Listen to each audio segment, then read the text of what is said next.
E aí, meus irmãos, tudo bem? Bom dia, boa tarde, boa noite, graça e paz. Estou novamente aqui com a última parte do nosso curso sobre discipulado ou discipulação. Você aí de São José. Hã? São José dos Campos. Tá me ajudando aqui. São José dos Campos, tá? É bastante gente aí. Eu estou muito feliz em estar com vocês, tá bom? E vamos em frente aí, vamos continuar o nosso trabalho. Hoje eu quero falar com vocês sobre o efeito multiplicador do discipulado ou da discipulação e também sobre o trabalho das bases, né? Vamos começar falando um pouquinho sobre o efeito multiplicador. É notório, é claro, é evidente que um trabalho de discipulação, sobretudo um trabalho bem feito, ele multiplica muito, muito, muito, a ponto de você perder de vista. Então, para que isso aconteça, né, e para que a gente fique de cabeça tranquila, a gente precisa fazer um bom trabalho, né? Então, eu tracei aqui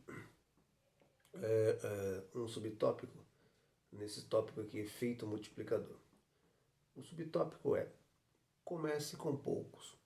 Então, eu tenho percebido, não só através das escrituras, mas através também das aulas que a gente ministra, né? Tanto de teologia, de conhecimento, filosofia, de línguas também, pois eu sou professor de inglês, né? Que quanto menos, é claro, que também não estou dizendo necessariamente uma pessoa, né? Mas quanto menos pessoa, ou quanto menor o grupo de pessoas, melhor é. Melhor é o rendimento, né? E o mestre Yoshua, o mestre Jesus, foi muito, muito eficiente no seu trabalho, que ele escolheu 12 homens para poder começar aí o seu trabalho de discipulação ou discipulado. Em outras palavras, para começar o seu trabalho de ensino mais aproximado, né? Ensino mais aproximado de uma matéria. E essa matéria é justamente um esclarecimento que ele estava dando, né? Trazendo uma revelação, sendo ele a própria revelação da vontade de Deus no que diz respeito ao reino de Deus, ao plano de Deus para a humanidade e a expansão desse reino. Então, começou com pouco, né? O número 12 é um número enigmático, né? Tem a ver aí com as 12 tribos de Israel, né? Que é do povo do qual ele se originou.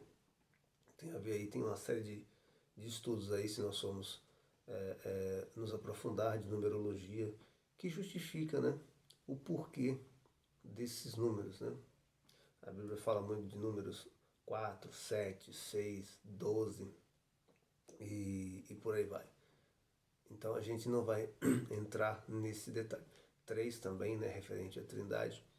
Mas é importante que se comece com poucos, tá? Ah, mas tem muita gente para... graças a Deus aqui nós fizemos um trabalho de evangelização, né? Você pode dizer. E tem muita gente que se converteu ao Evangelho e nós precisamos tratar. Então, o ideal é que se divida em grupos, né? E quantos forem necessários, a fim de que você possa ter uma aproximação. Por quê? Por que poucas pessoas? Porque você consegue trabalhar melhor os detalhes, você consegue ter mais acessibilidade na linguagem, né? Você consegue desculpa, ter mais tempo, né, para lidar com a pessoa, as dúvidas que surgirem, né? Então é interessante você ter aí poucas pessoas, tá? Porque afinal você vai estar trabalhando as bases do conhecimento da vida e para a vida toda, né? E essas pessoas também um dia tornar-se-ão discipuladores assim como você, e é interessante que elas tenham um preparo muito bem feito. É interessante que elas tenham aí as suas bases bem trabalhadas, tá? Então, quando você trabalha desta forma, é fundamental que você tenha essa diretriz para que a coisa ela não se perca, né? Ela, você lembra aquela sala de aula quando você entra lá na faculdade, no ensino médio, somente em escola pública, né? Aqui em São Paulo, mas a escola pública é algo assim bem emblemático no sentido de muita gente. Você entra numa sala, tem 50. Eu já comecei um curso que numa sala tinha quase 100 pessoas. Então, assim, por mais que o tutor, o professor, o coach, o discipulador, nesse caso aqui, falando-se de evangelho, por mais que ele ou ela se esforce, se esguele, dê exemplos, use microfone, plante bananeira, né? Brincadeiras à parte, fica mais complicado o entendimento, a absorção desse conhecimento, a interação entre o aprendiz, né, o discipulado, ou aquele que está no processo de discipulação, né, o processo passivo de discipulação, fica muito mais difícil ele ou ela se aproximar, tirar uma dúvida, né? E muitas das vezes ele ou ela pode pode levar uma dúvida e isso pode comprometer, sim, a própria vida cristã que ele está decidindo levar, quanto também o seu ensino, né? A sua influência em outras pessoas. É claro que nós estamos falando aí de uma era em que hoje nós temos tudo digitalizado, qualquer informação que você queira, dificilmente você não vai encontrar na internet. Mas esse contato primordial com o discipulador, com a pessoa que ensina, é muito importante. Até porque uma das causas de uma multiplicação saudável do discipulado é o relacionamento, né? Então, a relação discípulo-mestre, né? É complicado falar essa palavra mestre, porque hoje na academia, no caso aí dos literatos, na academia dos estudos avançados, né? Superiores, graduação, pós-graduação, você tem aí um ranking até você se tornar mestre segundo os olhos do Estado, né? Mas mestre é todo aquele que tem uma habilidade inconteste naquilo que ele faz, naquilo que ela faz. Então, se você é uma pessoa que é esmerada no conhecimento, busca as bases, né? Sobretudo tem um mentor, porque todo mundo tem um mentor, tem alguém que ensinou, que orientou, e você busca, você pesquisa, você triangula as informações, você é um mestre naquilo que você faz. Haja vista falando-se de evangelho, falando-se do Espírito Santo, que é o nosso consolador, é aquele que nos ajuda, é aquele que nos orienta, né? Que nos dá a orientação que nós precisamos. Então, voltando a falar sobre essa questão do relacionamento, isso é muito importante. É importante que tenhamos relacionamento com o nosso aprendiz e que ele também tenha aí fácil acessibilidade, né? Acesso a nós para que possamos estar com ele ou com ela. E um dos efeitos também da multiplicação, além do relacionamento, é justamente o exemplo, né? E aí eu diria que a responsabilidade nossa enquanto mestres, tutores, ensinadores, discipuladores, né? Ela aumenta um pouquinho, né? Eu procuro sempre dizer aos meus filhos, né? Tenho uma filha adulta, tenho um que já está aí com 16 anos, e também aos meus alunos na escola, né? Na rede regular de ensino, meus alunos particulares e meus alunos também na comunidade cristã, né? Assembleia de Deus Ministério do Ferreira, ali na sede. Eu costumo dizer assim, eu não, não tenho a intenção, não tenho a pretensão de ser exemplo em tudo, né? De ser um bom exemplo em tudo. É claro que Paulo escreveu, olha, me imitem, sedes meus imitadores como eu fui de Cristo, né? Isso é muito importante, você se espelhar no seu líder. Naturalmente você vai se espelhar.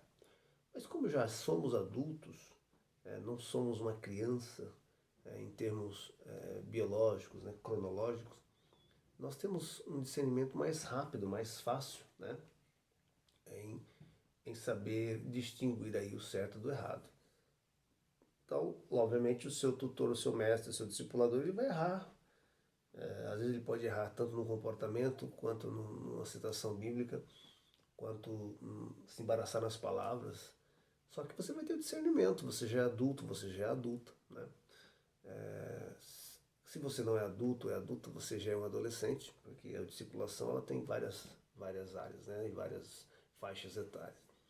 Você aí, depois conversa com ele, conversa com ela. Se ele ou ela for uma pessoa humilde, íntegra, e eu tenho certeza que o é, porque o Evangelho traz em nós humildade, né? Quando você se converte ao Evangelho, ele ou ela, o seu discipulador, vai falar, poxa, realmente eu errei, né? Não seria por aí, e me desculpe, me perdoe, e não siga, né? Não siga esse exemplo, porque não podemos seguir e reproduzir maus exemplos, né? A sociedade e, sobretudo, o reino de Deus exige que tenhamos bons exemplos. Mas você tem que entender que o seu discipulador ele não é, ou ela não é, o suprassumo aí do exemplo, da integridade, da moralidade, porque nós somos falhos. Uma hora ou outra nós vamos falhar, né? Inclusive, isso você também, enquanto aprendiz, deve saber para poder reproduzir, né? Não que você reproduza as falhas, ou tenha essa obrigação, pelo contrário, nós devemos procurar acertar. Mas como a falha é uma condição humana, né? Todo mundo é falho, a Bíblia diz que todos pecaram, você vai falhar. Mas é importante você saber lidar com a falha, lidar com o erro, né? Assumindo a culpa, uma meia-culpa, enfim, e buscando aí sempre aprimorar o conhecimento e a integridade aí do seu discipulado, né? Uma coisa também interessante, como efeito multiplicador, é a questão do caráter. Porque quando você tem menos pessoas e você consegue trabalhar bem aquelas pessoas, você consegue trabalhar melhor o caráter, mesmo que essa pessoa já tenha uma certa idade. Porque quando estamos falando de discipulado, discipulação tem várias faixas etárias, como eu disse anteriormente. Mas você consegue trabalhar o caráter, né? E porque a palavra caráter em uma linguagem popular, são marcas impressas, né? Marcas subjetivas, de pensamento, de concepção de pensamento, impressas na alma da pessoa. É o caráter, né? É aquilo que vai impresso.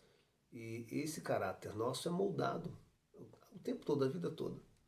Então, quando você tem menos pessoas, você tem mais acessibilidade, você consegue ter uma linguagem mais direta, você consegue trabalhar o caráter. E quando você trabalha bem esse caráter, você,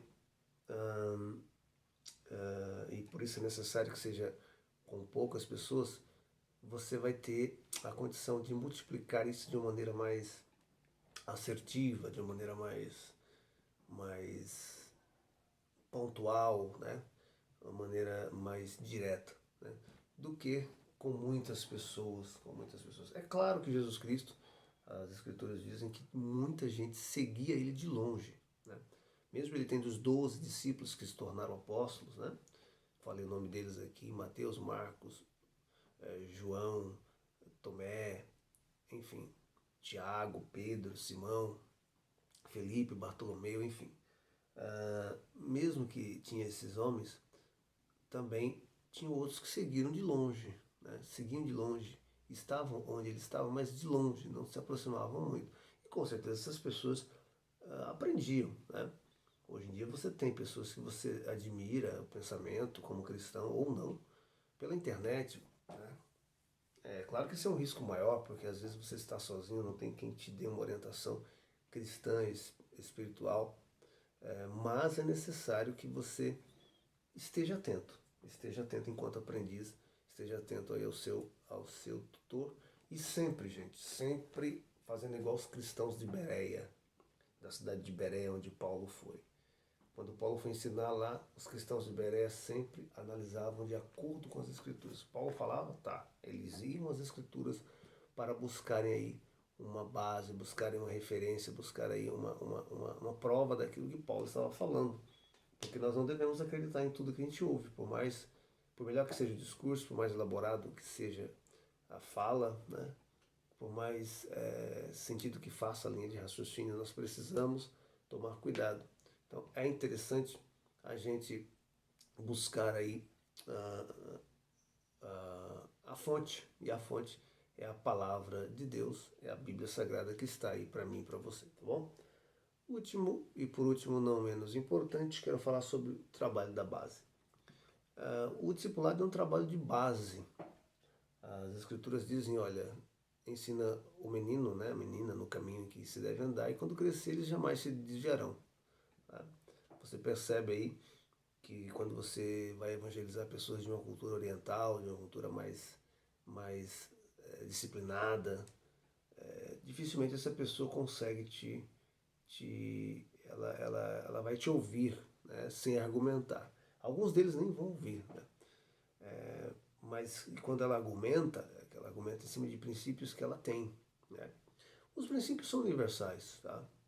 Estão lavrados lá nos 10 mandamentos. Não matarás, não roubarás, não dirás falso testemunho, enfim. Ele tem uma série de, de pontos ali que são universais, né? Mas dependendo de cultura para cultura, você tem aí um certo diferencial e que as pessoas se prendem quando elas aprendem desde pequena, né? Desde pequena. Então, por isso que é interessante, é importante, é imprescindível nós fazermos o discipulado, a discipulação para o menino ou a menina, né, o homem ou a mulher, quando ele estiver ou ela estiver começando a seguir os passos de Jesus Cristo. Porque eu vou fazer uma analogia aqui, quando Salomão falou, ensina a criança no caminho que deve andar, está falando sobre uma criança biologicamente ou cronologicamente falando, criança que nasceu, enfim, está no seio da família, você tem a responsabilidade de ensiná-la. Mas quando nós falamos do evangelho, essa pessoa já vem, ela se converte. Se ela se converte é porque ela já cresceu, obviamente ela já viveu, ela já assumiu algumas responsabilidades, ela já traçou um rumo para a sua vida em que em algum momento ela se viu desiludida, desesperançada. Poxa, isso aqui não é para mim, né? Então aí por isso existe a palavra conversão. Mas é no início da conversão, né? Porque naquele momento aquela pessoa está se tornando uma criança, porque é um mundo de conhecimento novo para ela, né? Muito embora fale-se muito do Evangelho na TV, mas existe uma orientação. Cada denominação, Assembleia de Deus, Batista, Adventista, enfim, tantas igrejas neopentecostais, Universal, a Igreja do Homem do Chapéu, né? E tantas outras são cristãs, mas elas têm orientação de acordo com o líder que elas têm, né?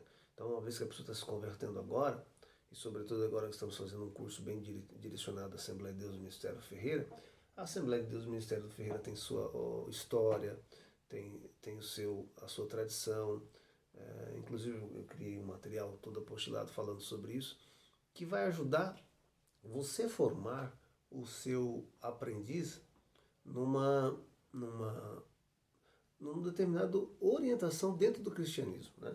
Não que os outros estão errados, não que os outros estão pecando, né? Porque tudo isso é muito questão de interpretação. Mas é porque você se converteu, você precisa se converter em algum lugar, precisa de alguma orientação, e a orientação que você está tendo, você enquanto aprendiz, é nessa comunidade na qual você está. Então é interessante que você aprenda essas bases muito bem aprendido e obviamente tendo a visão mais ampla também do cristianismo, da cristandade, né? Não só uma questão focada no local, na tradição que você está. Bom, gente, então falando em base, eu lembro muito de futebol. Um jogador para ir para uma liga, para ir para disputar um interestadual, um brasileirão e ir para a Europa, não importa. Ele começa da base, que seja do rachão lá na avenida de casa, na rua de casa. Aqui em São Paulo nós chamamos de rachão, tá, gente? Aquele contra que os meninos tiram, às vezes ficam nervosos e tal, né? Ou que seja num pequeno clube, vai ser trabalhado as bases até você chegar a ser profissional, até você ter um passe mais valorizado. Né? Grosso modo, tirando as suas exceções, é uma comparação acho que vem a calhar. Né? Nós precisamos trabalhar as bases dessa pessoa para que ela, lá na frente ela obtenha sucesso, tanto quanto na sua vida cristã normal, né? Que já é uma pregação, que já é um motivo de inspiração para outras pessoas, porque o evangelho é mais, e a voz do evangelho ecoa muito mais no exemplo do que na fala, né? Tanto na vida, no seu exemplo de vida, quanto também na atividade, no ato de sentar, de juntar pessoas e discipulá-las e sistematicamente prepará-las aí para a sua vida cristã. Então é necessário a gente ter as bases trabalhadas. Então essas bases trabalham a fé, né? Como, como entender a sua fé, como afirmar a sua fé, a diferença entre uma fé e uma crendice, a fé e a tradição, né? Trabalhar as bases vai trabalhar comunhão, comunhão com os irmãos, caridade, comunhão com Deus, o respeito ao próximo, né? Falando em caridade, né? Já é um tópico que eu acabei distinguindo aqui, mas já acabei falando, né? A caridade é muito importante, ajuda. Aliás, esse é um dos fatores que ajuda muito a questão da, da, da, da multiplicação. Caridade. Né? O ser humano sempre precisou um do outro e, sobretudo agora em tempos de pandemia, precisamos ser caridosos, fazer valer o amor de Deus em nossos corações. Isso se expressa através das comunidades cristãs, né? Das comunidades no geral, mas cristãs sobretudo, né? E também precisamos trabalhar muito claramente com o aprendiz a a maior motivação, né, da conversão. A conversão a Jesus Cristo não é apenas você ter um lugar para bater um bom papo, para jogar conversa fora no final da reunião, ou apenas para que o seu filho, sua filha ou você mesmo se sinta salvaguardado num mundo tão conturbado de drogas, de crimes, de prostituição. A questão de estar em uma comunidade não tem a ver necessariamente para arrumar um casamento, uma família, coisa que eu já falei no outro vídeo, é importante, isso aí, a comunidade proporciona isso aí. Não é só isso. O principal motivo é a salvação. Tem que estar muito claro. A salvação em Jesus Cristo. Ele disse que voltaria, que deixaria um consolador no lugar dele após a sua ressurreição, né? Ele disse isso. Mas ele voltaria que buscaria uma igreja para estar com ele, né? Enfim, existe todo um contexto, um complexo de ensino voltado a isso, e é interessante que na discipulação o discipulador explique isso, explique o plano da salvação, porque senão a conversão não teria sentido, nada teria sentido. É interessante, é necessário, é fundamental. Eu diria uma frase em latim, sine qua non, não pode deixar de existir. Né? Esse é o significado da frase. Não pode deixar de existir esse trato voltado à salvação. É muito importante, gente, não pode deixar. Né? Quem foi Jesus, o plano de salvação, o objetivo, né? Porque isso vai fazer sentido ao discipulado, vai fazer todo sentido, tá? E por último, eu quero falar sobre a linguagem. A linguagem do discipulador precisa ser uma linguagem acessível, uma linguagem simples. Jesus Cristo usava de comparações muito simples do dia a dia, da lavoura, do campo, da pecuária, de questões administrativas voltadas aí sempre com uma linguagem muito simples, né? Para que as pessoas pudessem entender a lição de moral, o pano de fundo, a intenção dele com aqueles ensinos. Né? Então a linguagem é muito importante, porque quando você tem uma linguagem muito rebuscada, você cria um distanciamento com as pessoas. Uma linguagem muito trabalhada, muito elaborada. E eu tive essa dificuldade no início da minha carreira, enquanto professor, enquanto ensinador, e por experiência própria. Nós precisamos mudar a linguagem para podermos ter acesso melhor às pessoas, para que elas possam melhor compreender, e compreendendo elas possam levar adiante aquilo que aprenderam, tá bom? Gente, então foi isso. Já falei bastante. Então eu falei sobre os efeitos multiplicador da discipulada, da discipulação e sobre o trabalho, a importância do trabalho da base, tá? Deus abençoe vocês, espero um dia ver vocês. Fiquei feliz em saber das boas novas aí da comunidade do Ferreira aí em São José dos Campos, né? São José dos Campos. Deus abençoe vocês ricamente. Fiquei muito feliz aí porque o trabalho está indo muito bem. Vamos trabalhar, tá bom, gente? Em nome de Jesus, um grande abraço. Vamos em frente.